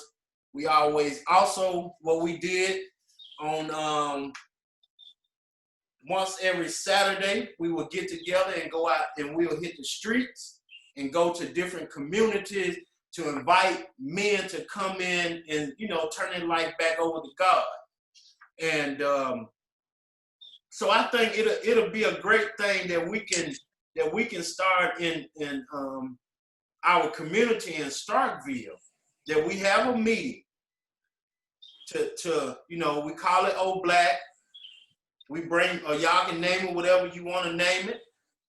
We have our men come in and talk about whatever they need to talk about, to get prayer, to get love, to get hugs, to get anything that we need to be able to thrive in this world. I feel that we need the only way we gonna really bring this change about we talking about in our community, we need to start with the men. We need to build our men up and let them know that we love you, and we there for you. We ain't with no bull jive, but we there for you, and we gonna do what is necessary as men to come together so we can teach our sons and our nephews, and we can be there to protect and provide for our wives and their significant other. This type of stuff is very important to me because I was one of those kids that I had no clue. I had Pastor Clark, I had no clue about how I was supposed to protect and provide for a woman. I thought it was, you gonna do what I say, how I say, when I say it, and we're gonna have a good time while we're doing it, but you gonna do what I say now. But I was dead wrong in my train of thought. So that's just a suggestion on, what could be something that can, help raise our men up, build them up so they can, be the next, Pastor Clark. So what's y'all thought on that? Don't hurt my feelings too bad. Don't shoot my eye. Now that's key as it relates to building strong families, strong communities, and strong churches. It's reaching men. And listen, this is not a male chauvinist idea. It's an actual biblical principle. that God has called us as men to lead. But for us, the truth is what you just said, we were never taught how to lead. And as it relates to being able to Amen. taking care of a family, leading the family in godliness, and what you just said is one of the things that oftentimes when I do premarital counseling, I deal with that particular aspect of men understanding that when God created your helpmeet Eve, remember that now that's one that's compatible with you to help you. And while I got this opportunity in this platform, let me go ahead and put this out. Will y'all women please stop asking us as men to get in touch with our feminine side? We don't have that. Y'all got that. That's why we connected to y'all. Ain't nobody talking back. And when we Thank you, teach, Doc. when we teach that particular aspect of us as men, that role and that responsibility in the house, it's going to make a stronger family. It's going to make a stronger community, and it's going to relay over to a stronger church. Because when we understand how we're supposed to operate and lead and move, we eliminate the mindset that our homes become a dictatorship because I'm the man in the house. You do what I say and don't question my authority. But it's a working tool and a work in progress when you talk about husband and wife working together to build that family. So many of the things that we fell in as men come by way of us not being taught how to operate as a man. Listen up, for some men, they can understand this. Those of us who grew up a lot of our years without a father in the house, there's some things that we failed to get. But the blessing is that we actually learn some things in reverse, where if dad wasn't there, you learn how to be there. But it takes us changing that mindset to be able to flip that instead of walking out on this proverbial of what people will say, or becoming a statistic that if there is no father in the household, you stand a greater risk and chance of being placed in jail or going to prison, doing these things. If we teach our men and our young boys where they are, I believe that we're able to change that whole mentality and mindset. And please hear me, that doesn't mean that you won't make some mistakes. Proverbs 22:6 teaches us that if you train up a child in the way that he should go, that when he's old, he won't depart from it. That's a proverb. It's giving general suggestion. It's looking to get general results. It doesn't mean that we won't make some mistakes, but it gives us something to build upon so that as we're going through life, we've got something that helps us when we get to that place and we get into that relationship and we're trying to figure out, should I be faithful or should I be unfaithful? Because everybody says that I'm supposed to be sowing my wild oats. Oh, what you talking about? Hey, Pastor Stone, what you what I said about the old black, about, you know, the men, we come together and we start having meetings, uplifting these brothers, and so they can be able to teach and lead. You know, what's your take, sir? And iron sharpens iron. I mean, when you have men that have gone through the fire, that have made those mistakes, but have recovered from, who better to learn from? Who better to share with? And one of the things in the African American community that we do have to do is begin to tear down those walls, men from being separated. And I think especially in the church, because oftentimes, men are not as free to open up, and men are not as likely to show not a feminine side, but to show an emotional side. And like I tell, my church, if you're dealing with a man that can only show his emotion when he's angry, you got a problem. If that man can only show his emotion when he's angry and upset, you got a problem. And too many times, that's all our men know how to do, is to show emotions when they're angry and upset. But there are the gamut of emotions that we have to let men know it's okay to open up. And I agree that if we provide those safe spaces, those sanctuaries where men can come in and just be themselves, and open up about issues and not be afraid of repercussions or judgment, it makes a difference. And that's what I try to do just, in my ministry. I mentor, several young guys, and they know me. I'm going to shoot them straight. I'm not going to hold back. And if they can't handle seeing my wounds, they can't handle seeing my mistakes, they don't need me as a mentor, because I let them know I'm not perfect. But what I've been able to do through mentoring men by being what I say hot, and that's honest, open, and transparent, I can see a difference in some of those young men's lives. So I agree, Bert. Whether we call, like you said, whether we call it old black or whatever, the name is not the thing. It's just providing that space, that opportunity for men to come together and to open up and be brothers. Be brothers. Pastor Lee? Yes, sir. Pooh, it's interesting how we look at this thing. Normally the people that I grew up around, I was in the same predicament you were. My mom left my father when I was about which he was my stepdad at the age of 12. And we basically been, with a single parent mother for the remainder of our years. So having a father figure and really being able to be trained, be taught, and be led as how to be a productive leader was absent in my house, was absent in my home. And a lot of the people that I looked up to or hung around were doing the same thing that I was doing. So it was impossible for them to teach me and lead me in the way that I needed to go. So I thank God for people like Pastor Clark and Pastor Stone that God allowed to go out and make mistakes, bounce back, and now become advocates for the Lord, to be able to show people it's okay to make mistakes, and that God can still use you after you have made those mistakes. When you talk about this old black and things of that nature, we have a boys to men program at our church that we normally use to bring the men and the boys together so that we can train our young men up, and not only train our young men up, but allow our older men to open up.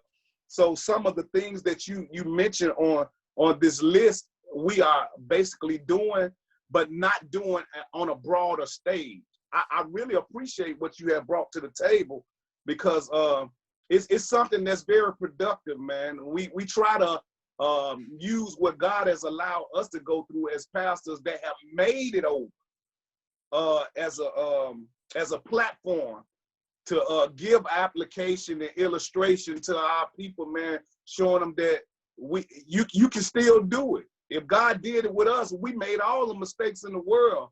We done did everything but died, and God still allowed us to come out on the productive end and show how good he is in our life now. Gives people hope, give them understanding that you can make mistakes and still bounce back.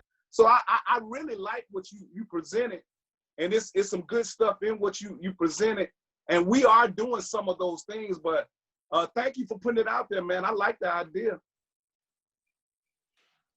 Appreciate that, man. I try to do my best, sir. I try to, Yes, sir.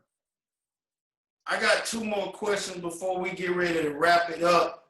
Once again, this Mississippi Vibes with Bert, and I got I got my new friend I met, virtually today, Pastor Stone. That's my new guy.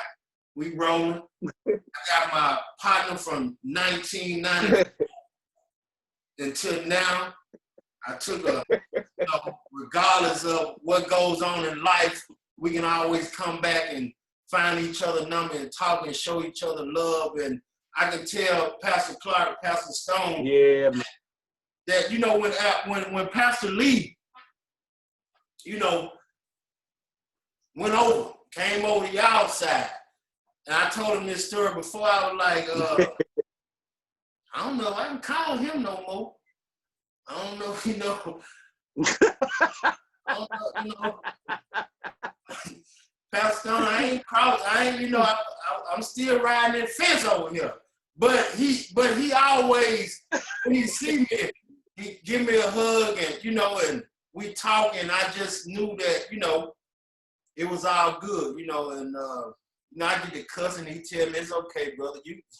It's all right, man.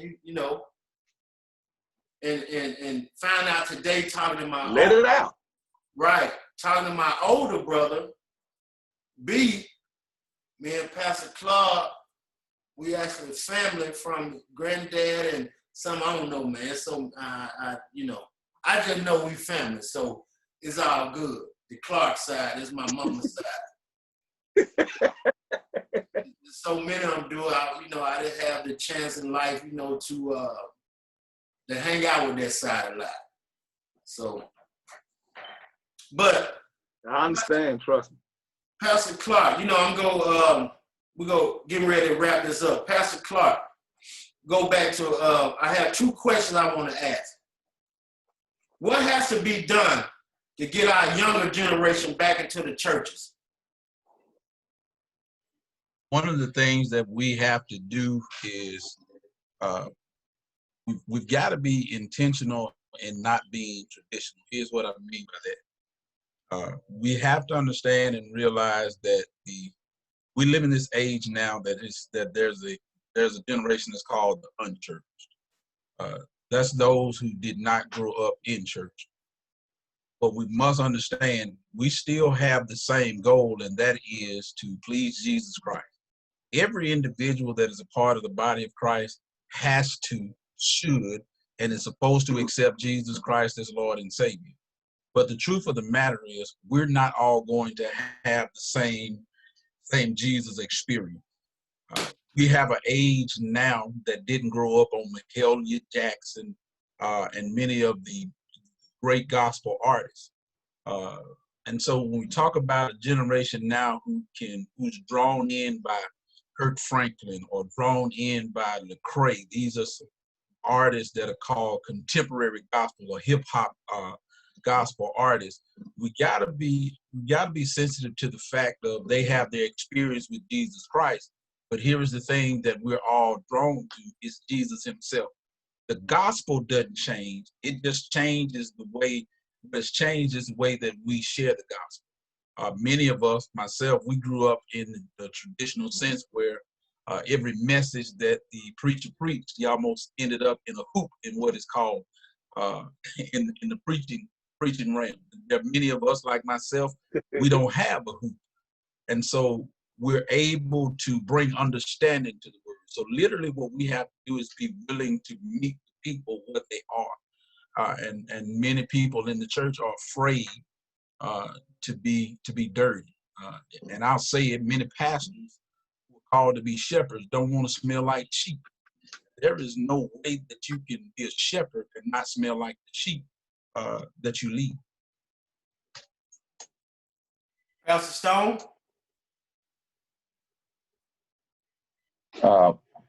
Just piggybacking off Pastor Clark, man, I try to use, for my motto in ministry, I try to look at the life of Jesus and what he did. And if you look at the life of Jesus, he always reached those people that were on the margins, those people who were on the outside, who were not part of the traditional base of Jewish religion. And so when I look at the life of Jesus, what he did was, number one, he made his ministry relevant. If he was talking to shepherds, he talked about sheep. If he was talking to farmers, he talked about agriculture. So I think churches have to be relevant, number one. And what that means is we have to engage people where they are. This is my little ministry definition. Nobody has to run with it. But for me, ministry 101 is meeting people where they are and introducing them to Christ or taking them further in Christ. But I can't ask you to come up. I've got to come down. That's the whole gospel message. You know, the gospel preacher said he came down through 42 generations. And if I had a hoop, Pastor Clark, I would hoop right now. But he came down. And so I want one, Pastor Clark. I do. I want a hoop, man. But the Lord knew not to give it to me because I'll be a hooping fool. I'll be a hooping fool.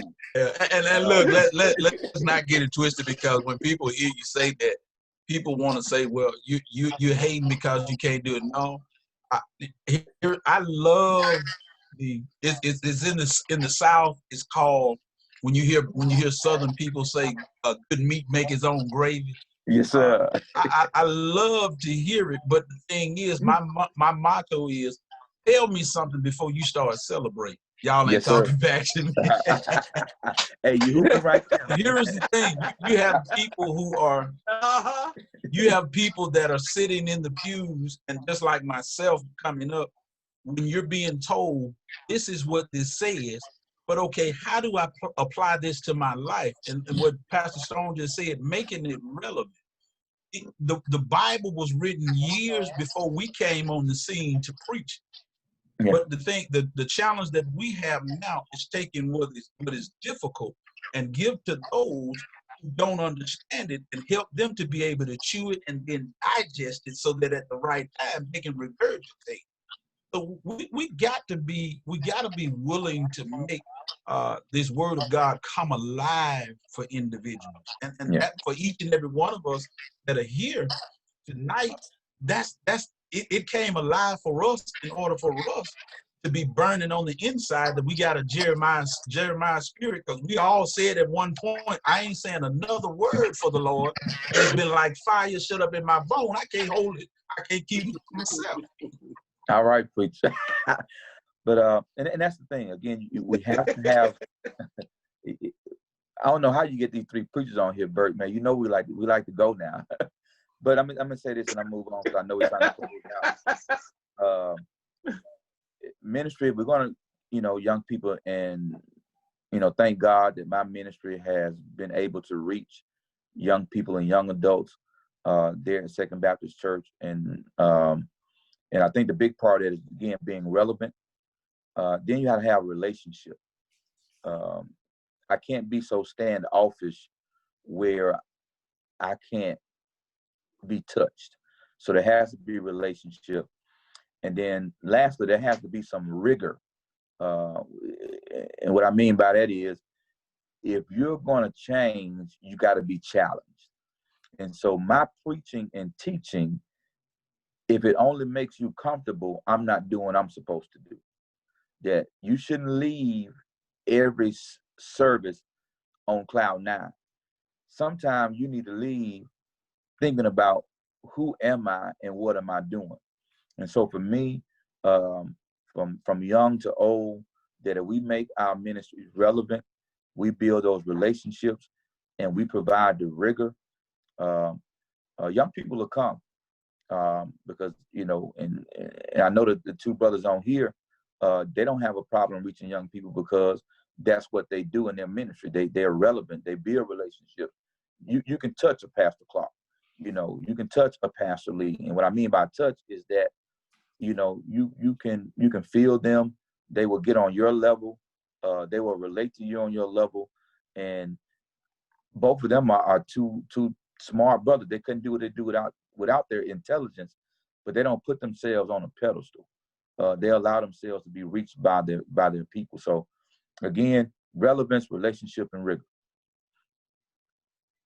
Pastor Lee.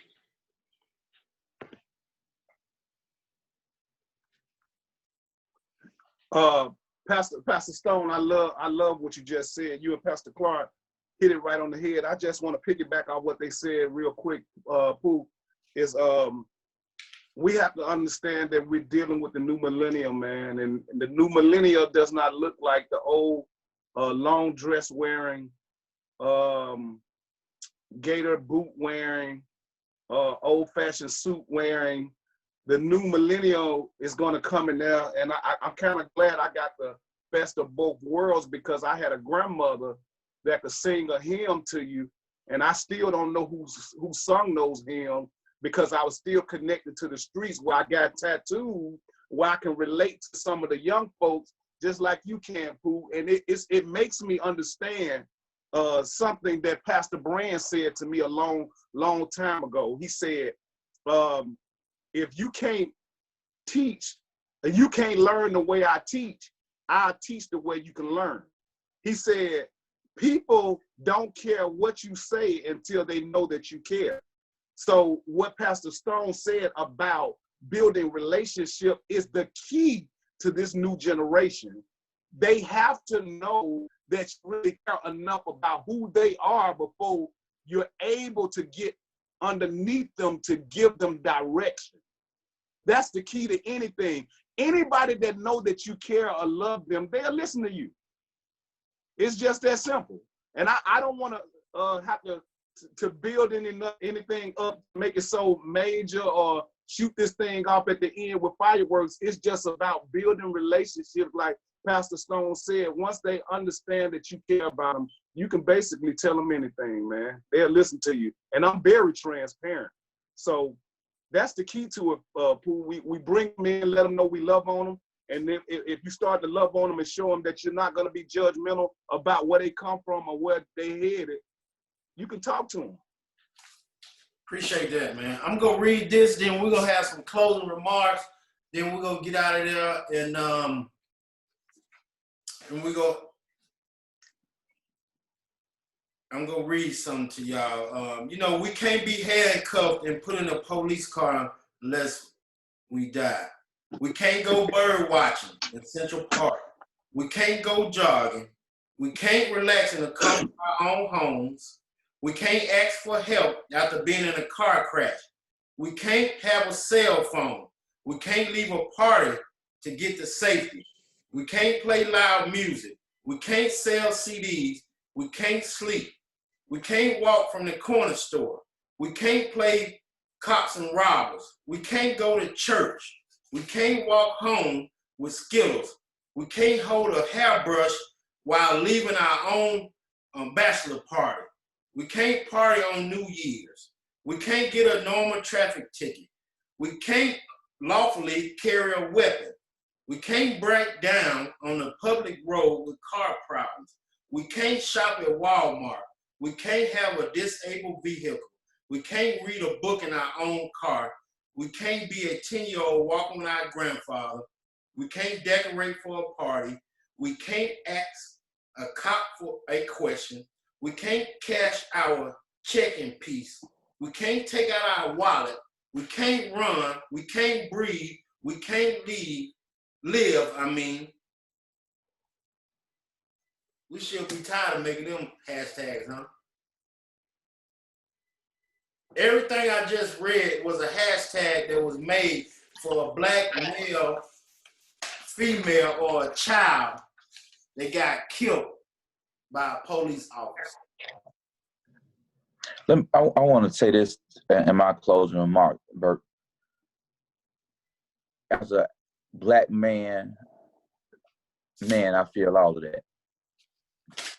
Those incidences, and especially here recently, have had me in tears, have had me pissed off to the max. But my call to the ministry of the gospel of Jesus Christ keeps bringing back to the forefront that the gospel is about good news. And even in the midst of bad times and bad things happening, what the enemy wants to do is to make us bitter. And what I've come to understand is anger unchecked turns to bitterness. And bitterness is a blessing blocker. When you're bitter, you cannot see the blessings God has already bestowed upon you. When you're bitter, you can't recognize the blessing that you have right now. And when you're bitter, you have no hope in the blessings you're going to receive. So again, I go back to let's acknowledge those things, but let's not let those things manage us. Because here's the truth, Bert. In my adult life, I've been able to go further, do more in my life than either one of my parents. That's a blessing. I'm able to provide for my family. That's a blessing. And so even in the midst of those things, I cannot forget I'm still blessed. Now, with that being said, because I've been blessed, I have to be motivated to make a difference so we don't have to keep seeing those hashtags. And so that's why I was driven through prayer and through meditation and wondering and pondering what can I do, is because I can't let myself be bitter, because bitter will have me in the background and not doing anything. And so I've been motivated again to reach out to people like Pastor Clark, Pastor Lee, some other people. And we had a great conversation this morning, reached out to Chief Ballard again, who showed up. He didn't have to show up. He didn't have to return my call. And I believe he has a heart for doing the right thing for the community of Starkville. And so I'm committed, and I'm going to say this and I'll be done. The Bible teaches us this in Romans chapter 12. Be not overcome with evil, but overcome evil with good. And I'm done. And I appreciate you, Bert. You my brother forever. Now you can't get rid of me. That's good. That's good. Pastor Lee, go ahead, man. Bert, this is something that I really wanted to get off my chest. It makes it difficult to hear all of those things. It makes it difficult for us as Black men have to give our children the golden conversation about how to respond to police officers when they leave the house, how to hold your hands up, how to direct yourself so they won't be shot, they won't be killed, and still something could possibly happen. It bothers me to have to be the only race basically that has to give our children that golden conversation, and that has to be a highlight of us being a leader in our families, to give our children those conversations so we can pray that they still make it back home safely. It seems unjust, it seems unfair that we are the only race that has to do that with our children, and the white men and women can just send their kids out however they see fit and don't have to worry about anything happening to them. But as a leader, now I said that as a parent, but as a leader of this community, we have to understand that we are better off with the Lord's direction always. We are more powerful with the Lord's direction always than we could ever be being caught up in our own feelings, in our own direction. Because I would rather go anywhere with the Lord on my side than go anywhere with a million men and without the Lord. So I say that to say this, Pooh, as this platform that the Lord has given me, has given Pastor Stone, has given Pastor Clark, I'm sure we all can rest assured that we're going to do everything in our power on a spiritual conscious effort to help this community build up whatever direction we need to go in that's going to make us extremely productive and effective. Now that we know better and we refuse to quit, I will not stop Pooh until they put me 6 feet deep. I am committed to these 3 brothers. I am committed to this community, and I will not stop until the Lord calls me home. And I just want to end with that. Pastor Clark.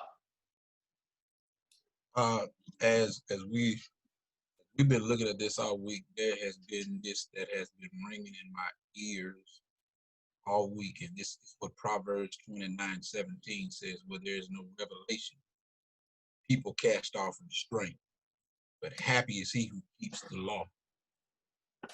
And here is the thing that we gotta grab is, as we were dealing with a pandemic, here is what we begin to start seeing. We begin to start seeing people from all races, colors, economic backgrounds begin to start connecting themselves to each other. When we saw what began to start happening, what happened this week, that has been happening the entire time, it pulled our mind away from that togetherness that I believe that God was pulling us to where we should have been the entire time. But the Bible also tells us that we wrestle not against flesh and blood, but against spirit or principalities, spiritual wickedness in high places. So the enemy, seeing the unity that is beginning to start pulling a country that was divided because of race before, the enemy began to start inserting something that would pull our attention away.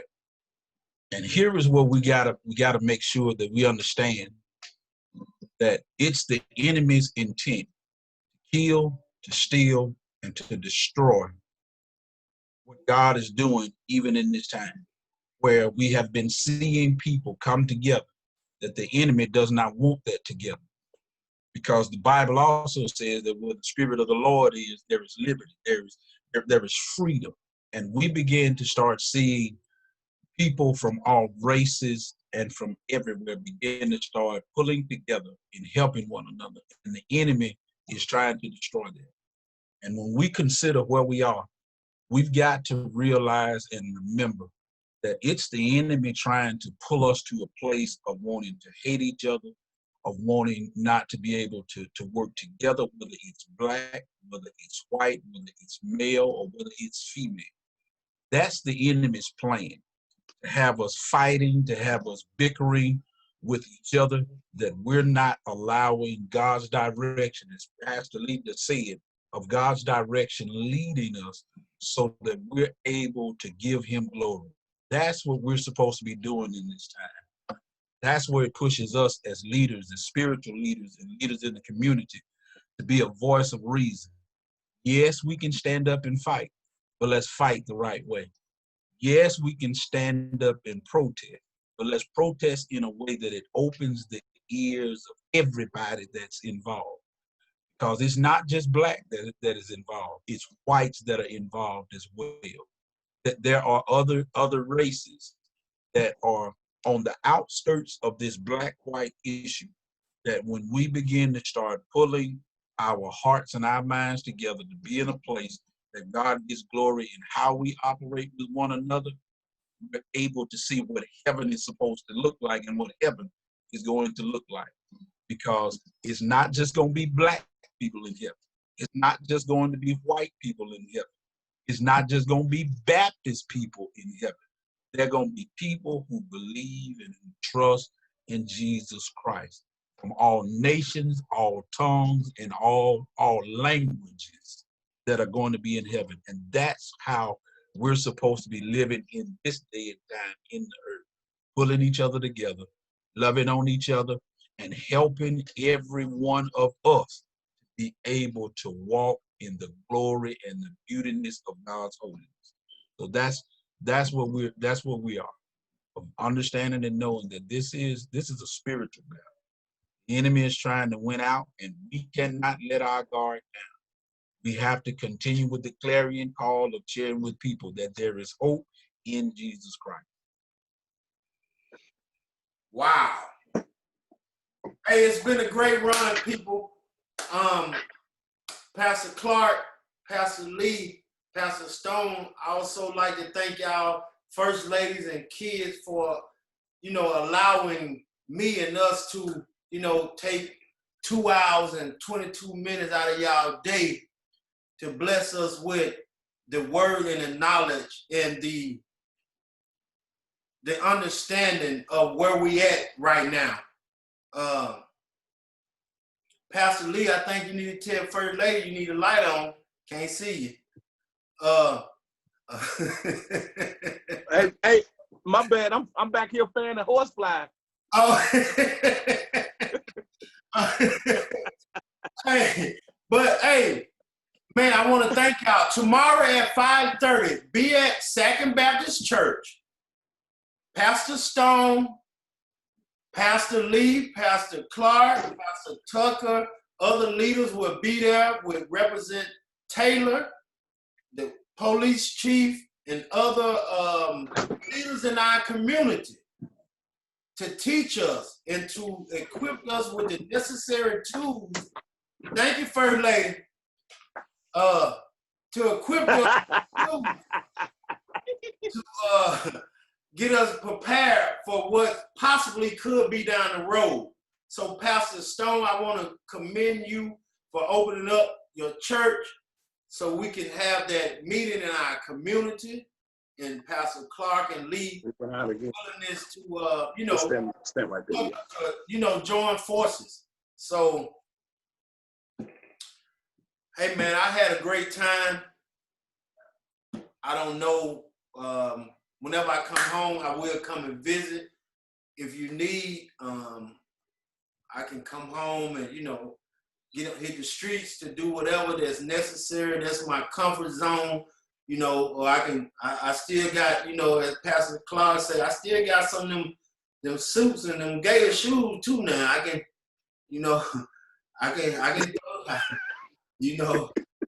my daddy told me how to, put my tie on right, and strut my stuff. So,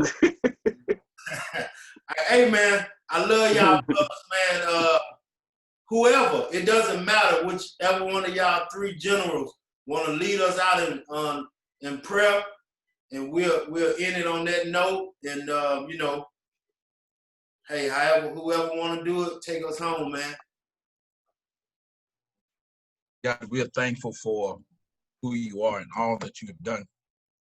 We thank you for how you are teaching us and how you're molding us and shaping us to be the people that you created and called us to be. Thank you for this platform that, God, you've given us an opportunity to be able to share our convictions and our hope and our desire and even our intentions, God, on helping and growing to make our communities better. Pray now, God, and ask for those that had an opportunity to listen in, that, God, there was something shared that has helped them to even begin to start sparking that fire, that flame within them, God, that they're able to do the work in their communities as well. We ask that you would continuously bless Brother Robertson, God, and his podcast, that God, as he uses this platform to bring issues to light, that we're able to hear it from a real perspective, from a real voice. We thank you, God, for his effort. We pray now that as we begin now to end this call, that your presence will be before each and every one of us, God, that we're able to see you better, we're able to hear you better, that, God, we're able to operate better in this day and time. We're asking, God, that as you are enlightening us, that we're able to walk in your glory, God, that you're glorified, that the people, God, that we encounter, they're edified. Our encounter with one another leaves us, God, better than it was before we met each other.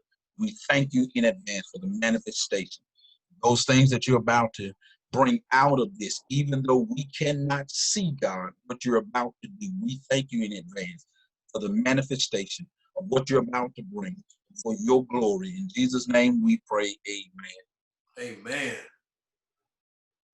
Amen. Hey, Facebook, we appreciate y'all. We'll thank y'all. We'll see y'all next time. And y'all hold up now. We still got to get back to what we talked about before we went on. I ain't going to take about 5 minutes of your time, but we got to close this out. Hold on 1 second. Oh, we good. We good. All right, brother.